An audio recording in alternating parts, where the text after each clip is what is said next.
السلام عليكم ورحمة الله وبركاته. داوداش كحيران جنر كيجا تكتورسجيا كسر ولا له قالي أهمي والبأجوبتان يسوي والبمقل كيجا مقال كي سوغاريو ما عنده حد سوق بينيا فائدوين كان لقى هلو مركا لا يسكو دورو يسكوشيدو تونتيو afakaadhada bismillaahi kariim haduu rabaa ka noqdo waxaynu bilaabaneynaa muuqaalkeena hadaba afakaadhada iyo toontu waxa ay leeyihiin dufan si fudud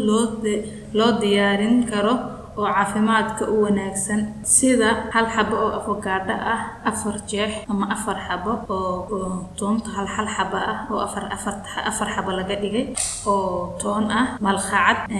oo cuntada lagu cuno oo liin dhanaan ah ayaa ku dareysaa sidoo kale malqacad oo saliida qumbaha ah ayaa ku dareysaa oo ka saar iyo sidoo kale waxaad ku dareysaa kabsar la jarjaray markaasi aad diyaarisay hadaba habka loo diyaariyo afakaadhada iyo toonta waxaa soo sheegnay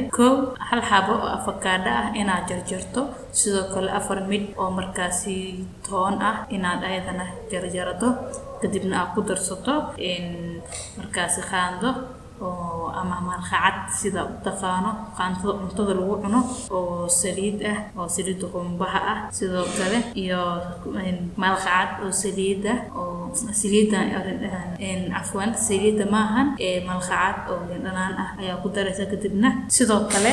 waad isku shiidanaysaa waxa kale oo ku darsan kartaa hadii aad intaas ku darsato sidoo kale jab yar ama jab yaris oo cusba ah ama jab adi xogaas ka normal ah mid weyn oo loo baahna hadii aad markaasi afkaadhada isu weyneen jab yariskaas oo kale ayaa ku darsanaysaa oo milix ah hadaba waxay soo gudbinaynaa faa'iidooyinka ay leedahay afkaadhadu waxa ay leedahay faa'iidooyin tiro badan waxa aanay jidhka siisaa jirka ay siisaa markaasi curiyaal nafaqo oo tiro badan boqolkiiba boqol garaam oo kale ay siisaa ma boqolkiiba boqol afakaadhada oo ah waxa ku jira sidoo kale boqolkiiba 20 kamid ah oo xaddi uu qofku maalin kasta u baahan yahay acidka ama foligas sidoo kale boqolkiiba 17 oo vitamin C ga ah oo maalin kasta u baahan jirka xaddi la eg 17 ayuu markaasi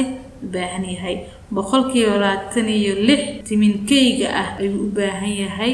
oo ku jira markaasi afakaadhada fitamiinada boqolkiiba 13 oo vitamin B6 ah ayuu u baahan yahay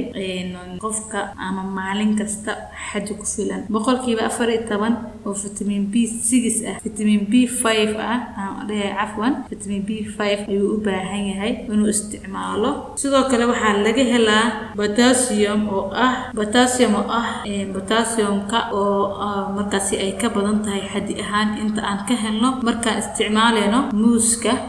xaddi ka badan ayay siinaysaa markaasi afakaadhada sidoo kale afakaadhada waxay u wanaagsan tahay wadnaha waxaana ku jira xaddi badan oo macdano kala duwan oo jirka aynu ka maarmi karin dufanta nuucyadiisa ugu fiican ee kamid ah omega 3 iyo omega 6 sidoo kale waa laga helaa oo markaasi xaddigaas u baahan yahay caafimaadka ayuuna u fiican yahay waxa kale oo ay xoojisaa habdhiska difaaca jirka iyo la dagaalanka kaarka ama xanuunada iyo nabarada toonta ayaa iyaduna waayo aragnimo laga helaa muddada dheer ee la isticmaalayay waxa ay cilmi baaristu muujisay in dufanta toontu uu u wanaagsan yahay ama uu u fiican yahay dejinta dhiigga ama dhiigkarka ee caafimaadka wadnaha waad ku mahadsan tahay daawashada muuqaalkani fadlan muuqaalka like garay siina share garay haddii aan ugu cusub tahayna soo dhawo wayaan ku leenahay channelkana subscribe noo saar soona booqo page-keena Facebook aynu ku leenahay kuna qoran Dooreso Jiya Abuukar waad ku mahadsan tahay